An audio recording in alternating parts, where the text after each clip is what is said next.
میں دو واقعات بیان کروں گا اپنی زندگی کے۔ 2016-17 کی بات ہے۔ میں سی اے جو پیپلز دونی والا ہے، کافی دوستوں نے دیکھا ہے، وہاں سے نکل کے میں چھچھر والی کی طرف جا رہا تھا، تقریباً رات کے 11 کا ٹائم تھا۔ وہاں رش تھا، لوگ اکٹھے ہوئے تھے۔ ایک خاتون درمیان میں بیٹھی تھی، اسے وہ پکڑ رہے تھے، وہ آگے مزاحمت کر رہی تھی۔ میں بھی رک گیا، اسے پوچھا کیا ایشو ہے، تو وہ خاتون جو ہے وہ اس وقت تو کوئی جواب نہیں تھی دے رہی۔ ساتھ ہی اب دیکھیں تو ایک گورمے بیکری ہے، وہاں اسے لے گئے تو چائے شائے پلائی، سردی تھی۔ اس سے پوچھا کہ کیا ایشو ہے۔ وہ بار بار نہر کی طرف بھاگتی تھی کہ میں نے خودکشی کرنی ہے، اور اس سے پہلے، میرے جانے سے پہلے اسے نہر سے ہی نکالا گیا تھا جب وہ ڈوبنے کی کوشش کر رہی تھی، خودکشی کرنے کی کوشش کر رہی تھی۔ وہاں بیٹھ کے 10 منٹ، کیونکہ وہ پراپر ریزنبل بات نہیں تھی بتا رہی کہ مجھے کیا ایشو ہے، تھوڑی سی وہ کمفرٹ زون میں آئی تو اس نے بتایا کہ میرا بیٹا جس کی عمر تقریباً 11-11.5 سال ہے، میں مسلسل ایک بیماری سے لڑ رہی ہوں۔ میرا بیٹا مسلسل اس کرب سے گزر رہا ہے کہ مجھے ہر 10 دن بعد، ہر ایک ویک کے بعد بلڈ کا ایک بیگ اسے لگوانا پڑتا ہے، ادروائز وہ سروائیو نہیں کر سکتا۔ میں گھروں میں لوگوں کے برتن مانج کے، کام کر کے، بڑی کوشش کر کے، میں تھوڑے بہت جو پیسے کماتی ہوں وہ میں کہیں دے کے، تلا منت کر کے، بڑی کوشش سے مسلسل 10 سال سے اس کی زندگی کو چلا رہی ہوں۔ لیکن مجھے پتہ ہے کہ اس بلڈ لگنے کے باوجود جو کمپلیکشن پیدا ہو گئی ہیں، اس کے جسم میں آئرن پیدا ہو گیا ہے، باقی پرابلم پیدا ہو گئی ہیں، مجھے اپنے بچے کی صحت سے نظر آ رہا ہے کہ وہ مزید ایک ویک بھی سروائیو نہیں کرے گا۔ میں اپنے بچے کو مرتا نہیں دیکھ سکتی۔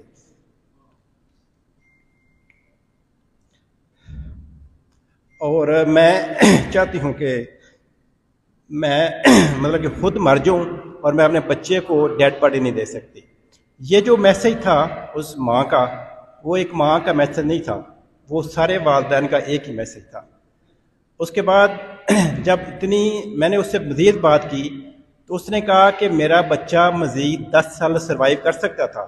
مجھے پتہ ہے کہ کبھی بھی 25-26 سال سے زیادہ زندگی تھیلیسیمیا فائٹرز کی نہیں ہوتی، لیکن اس کی پراپر کیئر کی جاتی، پراپر اسے بلڈ مل جاتا، پراپر اس کی میڈیکیشن کی جاتی، تو یقینی طور پہ میرا بیٹا 25-26 سال تک زندہ رہ سکتا تھا۔ اس وقت تک شاید میں اس سے پہلے ہی اپنی نیچرل موت مر چکی ہوتی، لیکن میں نے بچے کو مرتا نہ دیکھتی۔ اب میں بچے کی موت سے پہلے مر جانا چاہتی ہوں۔ پھر چند دن گزرے، میں حاجی صاحب مجھے بار بار فرما رہے تھے چکر لگائیں، ان کے پاس جناح روڈ سے گزرا تھا، چلا گیا۔ وہاں بھی میں نے ایسے دیکھا کہ 20-25 بچے بلڈ لگوانے آئے ہوئے تھے، 10-12 کو مل گیا، باقیوں کے لیے یہ کسی کو تلے منتے فون کر رہے تھے کہ فلاں تم آ جاؤ، فلاں تم آ جاؤ، فلاں بچے کا ایچ پی لیول بہت کم ہے، فلاں بچہ جو ہے وہ بالکل ولنریبل ہے۔ کسی نے سنی، کوئی آ گیا، کوئی نہ آیا، لیکن اینڈ پہ 3-4 بچے اس طرح کے تھے جن کا ایچ پی لیول 3-4 تھا، ان کے سروائیول کا مشکل چانس تھا کہ وہ اگلے 24 گھنٹے نکالتے۔ لیکن ان کے جب وہ واپس جا رہے تھے تو وہ ڈاکٹر صاحب جو تھے اور حاجی صاحب بھی، وہ کہہ رہے تھے کہ یہ بچے شاید واپس کبھی بلڈ لگوانے نہ آئیں، کیونکہ یہ اتنے ولنریبل ہیں کہ شاید یہ سروائیو نہ کر سکیں۔ لیکن جب وہ جا رہے تھے تو ان کے جو والدین کے چہروں پہ لکھا دکھ تھا، ان کے چہروں پہ لکھی جو مطلب کہ اذیت تھی، انہیں پتہ تھا کہ ان کے بچوں کی کیا حالت ہے۔ ان کے بچوں پہ، ان کے والدین کے چہرے پہ جو دکھ تھا، وہ ایک والد اور ایک والدہ ہی پڑھ سکتا ہے، اور وہ دکھ جو ہے وہ میرے دل میں نقش ہو گیا۔ اس کے بعد آپ دیکھ لیں کہ یہ کسی بھی ایک عام سے میرے جیسے انسان کو اس سے بڑی، دونوں مثالوں کے سے بڑی مثال کیا ہو سکتی تھی کہ یہ دونوں دکھ میرے ہوتے ہوئے میری کوشش میں اتنی کروں گا کہ کبھی بھی کسی ماں اور کسی کے باپ کے چہرے پہ نہ آئے۔ میں نے سی اے میں اپنی بلڈنگ میں کیمپ لگوایا، 200-250 بیگ ہو گئے۔ مجھے حاجی صاحب نے بتایا کہ ہم راجن پور دور دراز علاقوں میں جاتے ہیں، وہاں کوئی بلڈ دیتا ہے کوئی نہیں دیتا. اس کے بعد میں نے کوشش شروع کی، کبھی بھی خون کی کمی یہاں کسی کو شکار نہیں ہونے دیا. تو ہماری سب مشترکہ گوجرانوالہ کے 52 لاکھ شہریوں کی کوشش سے تقریباً 450 وہ بچہ ہے جو اگر سابقہ فگر دیکھیں تو وہ سروائیو نہیں تھے کر سکتے، لیکن اللہ کا شکر ہے کہ ہماری کوشش کی وجہ سے ان کے گھروں پہ موت ٹلی ہوئی ہے اور ان کے گھروں میں خوشیاں ہیں اور ان کے گھروں میں سکون ہے. وہ ان سب کی ایک امید بن گئی ہے گوجرانوالہ سے. ہاں، بلڈ یہاں سے گوجرانوالہ سے مختلف ڈسٹرکٹ میں جاتا ہے جس میں حافظ آباد بھی شامل ہے. تو آپ کو پتہ ہے کہ آپ کی 16 لاکھ آبادی ہے. 16 لاکھ آبادی میں 300 کے قریب تھیلیسیمیا فائٹر ہیں، تھیلیسیمیا کے بچے ہیں. اگر آپ وہاں کے ہمارے بھائی بلڈ ڈونیٹ کریں تو 1% اگر کریں تو بھی میرا خیال ہے 16,000 بیگ بنتا ہے. چونکہ میں خود حافظ آباد کا ہوں، وہ ریفرنس ہے. حافظ آباد کے جو ڈاکٹر صاحبان ہیں جو کنسرنڈ فاؤنڈیشن میں کام کرتے ہیں، وہ مجھے کال کر رہے ہوتے ہیں دوسرے تیسرے دن کہ یہ جی آپ کا بلڈ کیمپ ہوا ہے تو پلیز یا تو ہمارا بلڈ کیمپ لگوا دیں یا پھر ہمیں بلڈ بھجوا دیں. میں نے جب یہ سوچا کہ حافظ آباد کا معاملہ کیسے حل ہو سکتا ہے تو پھر میرے پاس آپشن یہ تھا کہ میں حافظ آباد کے سب سے اچھے، سب سے ہمدرد اور سب سے آنیسٹ اور سب سے زیادہ قربانی اور پیار کرنے والے انسانوں کا انتخاب کروں، ان سے ریکویسٹ کروں کہ وہ اس میں اپنی پارٹیسپیشن دیں، انپٹ دیں. میں نے بڑی اب نظر دوڑائی، جتنا میں وہاں رہا ہوں یا میں وہاں آتا جاتا ہوں، ساری فیملی ظاہر ادھر ہے، جو میرا ان لوگوں سے انٹریکشن تھا، میں نے جس کارنر پہ بھی جس سائڈ پہ بھی نظر دوڑائی مجھے آنیسٹلی سپیکنگ ہمیشہ مایوسی ہوئی. تو مجھے اگر کسی سے سب سے زیادہ امید کوئی طبقہ سامنے آیا تو وہ سارے کا سارا صحافی طبقہ میرے بھائی میرے سامنے بیٹھے.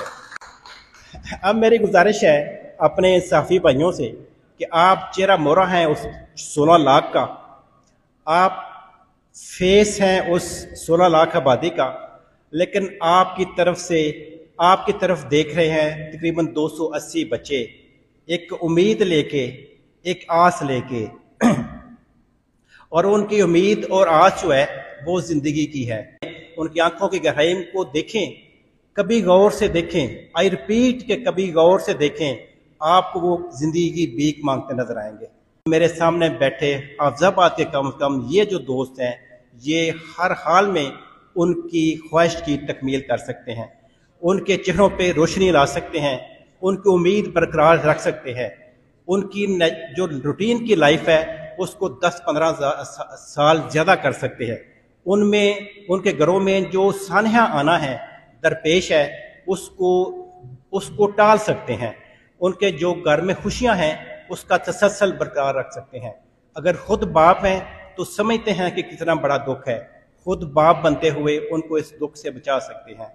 میری سمپل ریکویسٹ ہے اپنے حافظ آباد کے بھائیوں سے، ان کے لیے رول ماڈل بنے، ان کو کبھی بھی یہ کمی نہ آنے دے، ان کی سستیوں کا اثر آپ دل پہ لیں. پھر میں ریپیٹ تیسری دفعہ کروں گا کہ میں حافظ آباد کے اسٹاف کے جو سب سے بہترین انسان ہیں میں ان سے مخاطب ہوں، اور انشاءاللہ مجھے یقین ہے کہ آج آپ امید ہیں، مجھے یقین ہے کہ آپ یہ امید پوری کر سکتے ہیں، آپ اس امید کو یقین میں بدل سکتے ہیں. میں چونکہ وہاں کا رہنے والا ہوں، میں نے اینڈ پہ میرا اختتام بھی وہی ہونا ہے، تو میں آپ کے ساتھ ہوں. ہم نے حافظ آباد کو آپ سے ریکویسٹ ہے کہ رول ماڈل بنانا ہے. آج سے آنورڈ ہم نے کبھی بھی حافظ آباد کے بچوں کو مایوس نہیں ہونے دینا. آپ کی بات میں اثر ہے، کوئی بھی شاید اتنا بااثر وہاں نہ ہو جتنے آپ ہیں. آپ کی سنی جاتی ہے، آپ کی مانی جاتی ہے، آپ کی بات لوگوں کے دل میں اترتی ہے کہ پلیز اپنے دل کو اس طرف لے کے آئیں، ان کا دکھ سنیں، ان کی پریشانی کو بانپیں. آپ کی کوشش سے ایک بلڈ بیگ دے کے 15 دن کسی زندگی بڑھ جاتی ہے. آپ 15 دن کسی کے گھر میں سانحہ ٹال دیتے ہیں تو آپ سے بڑا کوئی انسان نہیں. انشاءاللہ اس کا سٹارٹ اگلے 2-3 ہفتوں کے دوران ہم کوشش کریں گے کہ میرے گاؤں سے ہو جائے. کہ ہم کوشش کر رہے ہیں کہ چکچٹھا میں ہمارے گاؤں میں بہت بڑا کیمپ جو ہے وہ انعقاد کیا جائے. اس میں ہمارے باقی دوست بھی پارٹیسپیٹ کریں گے، میں اپنی طرف سے پوری کوشش کروں گا، اور میرے سامنے بیٹھے ہوئے حافظ آباد کے سب سے اچھے لوگ پورا دل سے، پورے دل و جان سے پارٹیسپیٹ کریں گے، تاکہ اس کیمپ کو اچھا بنا کے ایک تسلسل بنا دیا جائے، لوگ اس کو فالو کرتے کرتے اتنا بلڈ اکٹھا کر لیں کہ پاکستان میں اگر کسی کو کبھی کوئی ضرورت ہو تو وہ حافظ آباد سے کی طرف، امید کی طرف سے دیکھے، حافظ آباد اس کی ضرورت کو پورا کرے۔ میں سمجھتا ہوں کہ میں نے دیکھا ہے وہ میں نے آپ کو دکھانے کی کوشش کی ہے، اور مجھے یقین ہے کہ آپ جیسے پیارے انسانوں نے وہ دکھ اندر سے فیل کیا ہوگا۔ آپ مسلسل اپنی زندگی تک کوشش کریں گے کہ آپ کے ارد گرد کوئی دکھ ہے تو اسے سمیٹنے کی کوشش کریں، اگر دکھ کم کر سکتے ہیں تو اسے میٹیگیٹ کریں، اگر آسانی پھیلا سکتے ہیں تو پھیلائیں۔ انشاءاللہ آپ اچھے ہیں اور ایسا کریں گے۔ ہم اس مشن کو لے کے حافظ آباد کی طرف سے آگے بڑھیں گے، اور انشاءاللہ حافظ آباد جو ہے وہ پیار کرنے والے، قربانی دینے والے لوگوں کا شہر ہے، اور اسے بنا کے رکھیں جی۔ بہت شکریہ، السلام علیکم جی۔